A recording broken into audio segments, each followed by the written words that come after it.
Il y a une croyance vraiment extrêmement ancrée en chacun de nous.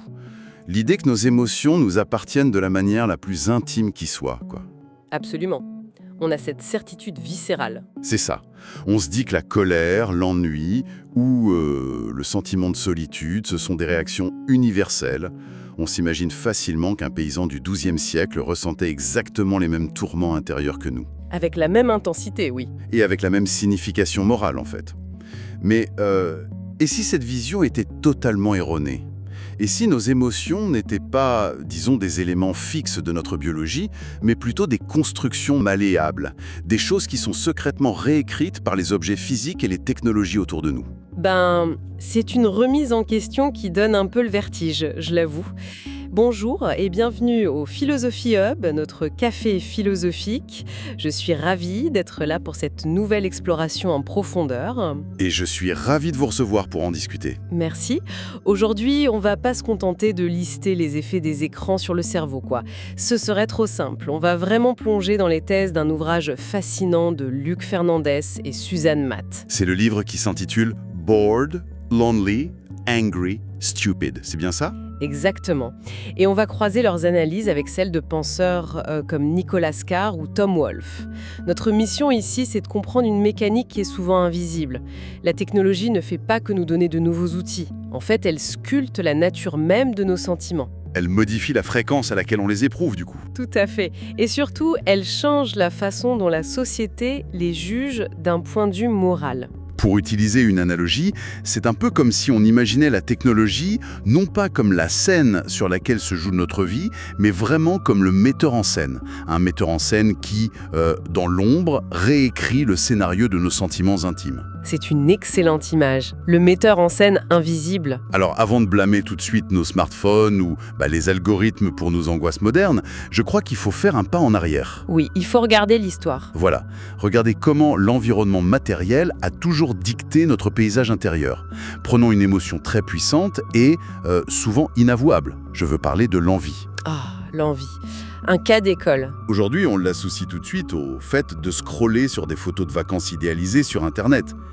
Mais si on regarde la fin du 19e siècle avec l'avènement de la production de masse, il y a eu une mutation émotionnelle incroyable, non ? Absolument incroyable, oui. Avant la révolution industrielle et l'ère de l'abondance matérielle, ressentir de l'envie, c'était perçu comme une rancœur très amère. Une émotion un peu toxique en somme. Totalement toxique et surtout statique.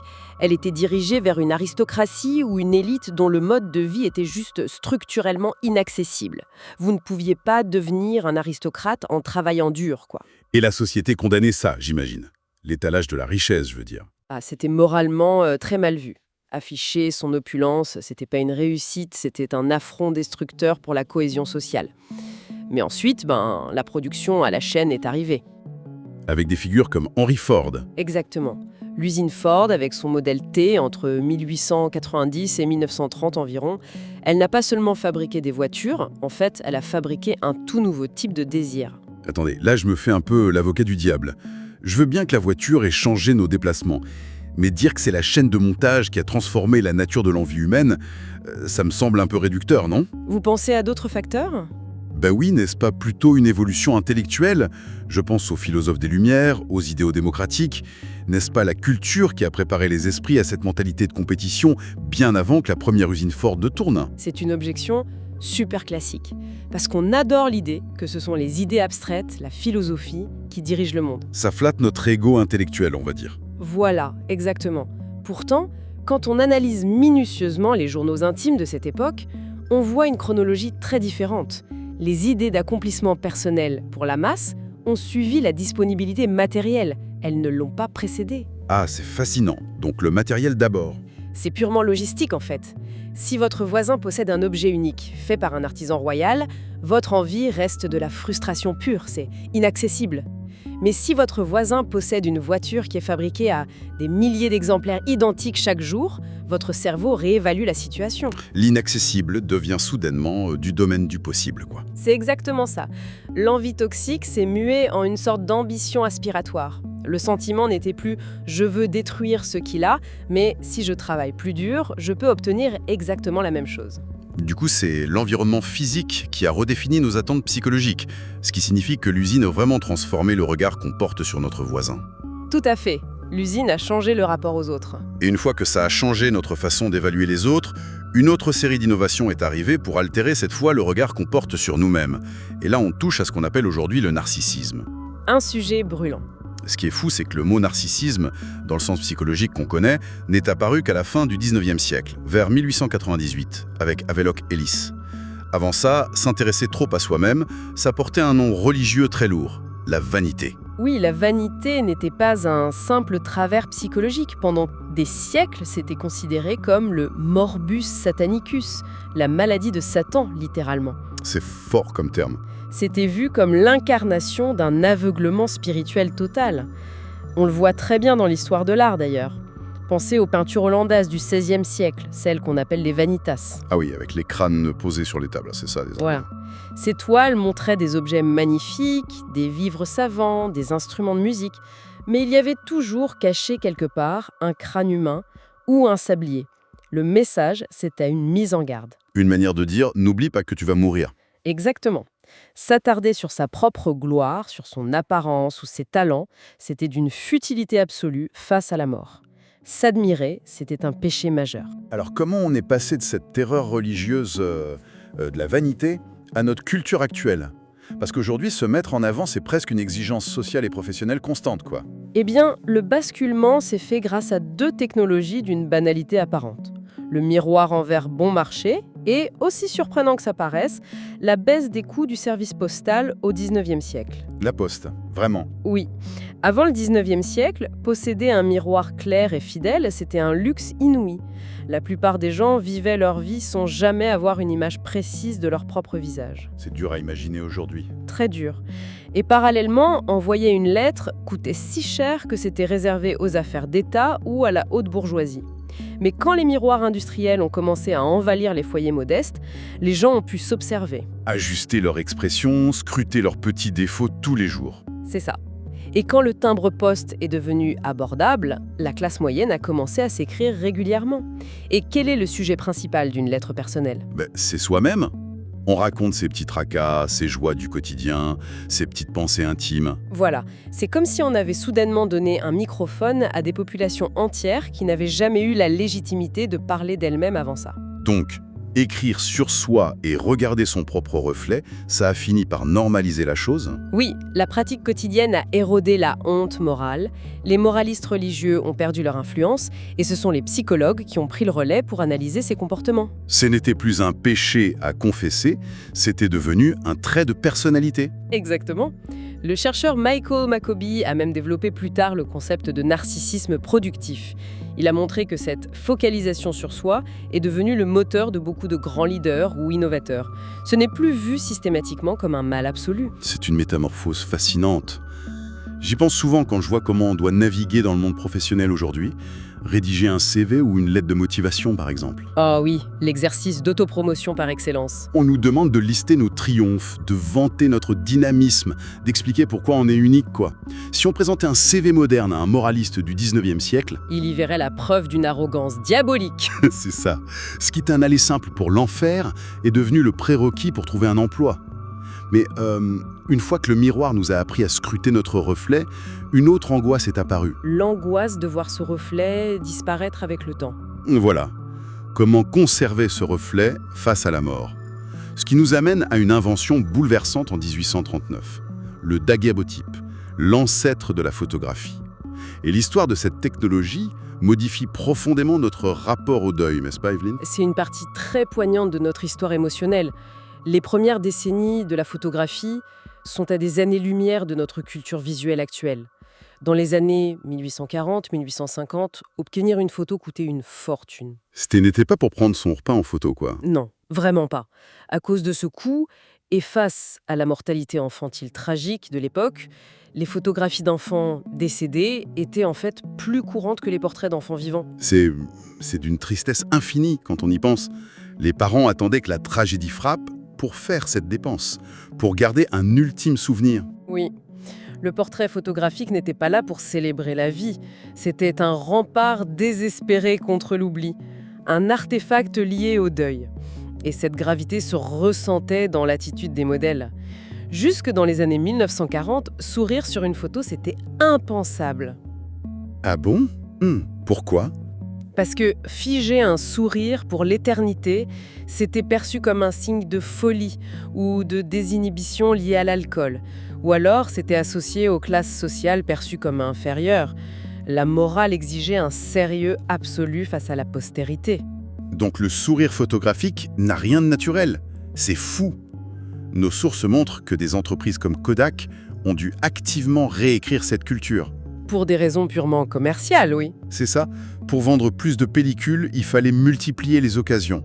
Ils ont inondé le marché avec des slogans qui incitaient à prendre des photos de moments joyeux avant qu'il ne soit trop tard. Ils ont inventé l'injonction à documenter le bonheur.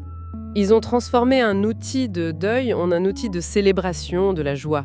C'est un glissement culturel majeur. Je prends juste un instant face à la profondeur de cette réflexion sur le deuil et le temps qui passe. Pour ceux qui nous écoutent et qui trouvent de la valeur dans ces réflexions du café philosophique, si cette démarche vous aide à lire différemment vos propres angoisses, pensez à aimer et à partager cette discussion. C'est grâce à ça qu'on peut bâtir et faire grandir cette communauté de penseurs. C'est très vrai. Interroger notre manière de sourire sur une pellicule, c'est au fond interroger notre rapport à notre propre finitude. Et justement, ce rapport à la finitude, il est devenu incroyablement frénétique aujourd'hui. On documente tout, chaque repas, chaque concert. On pourrait croire que c'est une célébration de la vie, mais ça cache une peur panique, non? Oui, une crise existentielle inédite. L'essayiste Tom Wolfe en parle de façon magistrale dans son texte de 1976, The Me Decade. Il analyse l'effondrement de ce qu'il appelle l'immortalité sérielle. L'immortalité sérielle, comment on peut définir ça simplement? Eh bien, historiquement, l'être humain se percevait comme un simple maillon d'une chaîne. On se disait « je vais mourir, c'est un fait, mais je survis à travers mes enfants, à travers la terre que j'ai cultivée ou les traditions de mon village ». On acceptait de disparaître parce que le groupe continuait en fait. Le jeu s'effaçait dans un nous immortel. Exactement. Mais l'urbanisation, le déracinement, l'effondrement de ces croyances traditionnelles, tout ça a pulvérisé cette chaîne. L'individu moderne réalise soudainement « oh là, je n'ai qu'une seule vie, et après moi, il n'y a rien ». Et ça, c'est terrifiant. C'est la source du FOMO, l'anxiété de rater quelque chose. C'est tout à fait ça. Ça justifie une quête effrénée de plaisir immédiat. Et quand on regarde les luttes psychologiques actuelles, notamment chez les jeunes qui consomment des substances pour fuir l'angoisse, ça s'explique souvent par cette pression écrasante de devoir réussir sa seule et unique vie. C'est une souffrance qui mérite beaucoup de compassion. Je ressens le poids de cette angoisse, c'est clair. Mais permettez-moi de faire un peu de pushback ici. Cette prise de conscience, cette urgence de vivre, n'est-ce pas finalement une forme d'émancipation extraordinaire? Dans quel sens? Refuser de se fondre dans la masse, refuser d'être juste le prolongement du métier de ses ancêtres. Forger son propre destin, même si ça donne le vertige, c'est une libération magnifique, pas une tragédie narcissique. C'est la promesse lumineuse des Lumières, c'est vrai. C'est un affranchissement. Mais sur le plan strictement psychologique et biologique, cette liberté est un fardeau inédit. Notre cerveau a été façonné par des millénaires d'évolution pour prouver du réconfort dans le groupe. Dans les destins tout tracés, oui. Voilà. Demander à la psyché humaine de générer toute seule le sens total de son existence sans le filet de sécurité des mythes collectifs, ça crée une charge cognitive épuisante, une angoisse existentielle que notre cerveau n'était pas programmé pour supporter. C'est ce qui nous rend si vulnérables à la distraction, du coup. Ce qui nous amène à notre dernier grand bouleversement émotionnel. Notre incapacité moderne à tolérer le vide. L'évolution du mot « ennui » est fascinante à ce sujet. Oui, la linguistique raconte toujours une histoire. Au XVIIIe siècle, le vrai ennui, c'était un mal presque exclusif aux élites oisives. Les riches qui n'avaient pas besoin de travailler et qui sombraient dans une mélancolie qui finissait parfois dans l'alcoolisme. Le fameux spleen aristocratique. Mais avec la révolution industrielle, le concept change, non? Totalement. Dans le monde anglo-saxon, on voit apparaître le terme « boredom ». Ce n'est plus l'ennui du poète, c'est la lassitude mécanique de l'ouvrier face au travail répétitif, industriel, de type tayloriste. Comment la chaîne de montage tayloriste a-t-elle créé ce nouveau type de souffrance, concrètement? En détruisant nos rythmes naturels. Le travail agricole ou artisanal a des cycles cycliques. Des efforts intenses, des pauses, des changements de posture. La chaîne de montage, elle, exige de l'humain qu'il soit un composant de la machine. Une vigilance continue et monotone sur une seule tâche. Exactement. Et le cerveau humain n'est pas conçu pour une focalisation statique prolongée comme ça. Ça crée une tension douloureuse qu'on a appelée boredom. Et aujourd'hui, on en est arrivé au stade du micro-ennui. On attend 3 secondes devant un ascenseur, on panique et on sort le téléphone. L'essayiste Nicolas Carr utilise une métaphore que je trouve géniale pour décrire ça. Celle du plongeur et du jet ski, oui. C'est ça. Il dit qu'avant, notre cerveau était comme un plongeur sous-marin descendant lentement dans les profondeurs d'un sujet. Aujourd'hui, on est en mode jet ski. On file à toute vitesse à la surface, rebondissant de notification en notification. Sans jamais s'immerger. Et le drame de cette navigation en jet ski, c'est qu'elle a créé beaucoup de paniques morales fausses. Il y a un mythe, par exemple, issu du magazine Time en 2015, qu'il faut absolument démonter. Ah, le fameux mythe du poisson rouge. Voilà. L'idée que la durée d'attention humaine serait tombée à 8 secondes en dessous des 10 secondes du poisson rouge. C'est devenu une vérité populaire, mais c'est une absurdité scientifique totale. L'attention ne marche pas comme un réservoir qui se vide, quoi. Exactement, c'est hautement dépendant du contexte. Notre cerveau peut tout à fait se concentrer pendant 3 heures sur un film fascinant. Le problème, ce n'est pas une perte de capacité de notre cerveau, c'est que l'environnement numérique est conçu pour fragmenter notre attention en permanence. C'est tellement ironique, parce qu'aujourd'hui, on médicalise le manque de concentration, avec des diagnostics comme le TDAH. On idolâtre la concentration. Mais au 19e siècle, la vision médicale était diamétralement opposée. C'est un de mes paradoxes historiques préférés. Quand les premiers emplois de bureau sont apparus, les médecins pensaient que la concentration prolongée était une maladie très grave. Ils l'appelaient l'hyperémie cérébrale, je crois. Oui, ils pensaient que fixer son esprit sur une seule tâche faisait s'accumuler le sang dans le cerveau et menaçait la santé mentale. L'ordonnance du médecin était formelle. Il fallait se distraire. C'est incroyable. La distraction était le remède et aujourd'hui, c'est devenu la maladie. Exactement. Le psychiatre Abraham Myrson soulignait d'ailleurs que le vrai problème, c'est notre modèle industriel. On exige 8 heures de concentration extrême au bureau et pour compenser cette répression, l'individu cherche à décompresser avec des fêtes sauvages ou des stimulations chaotiques le week-end.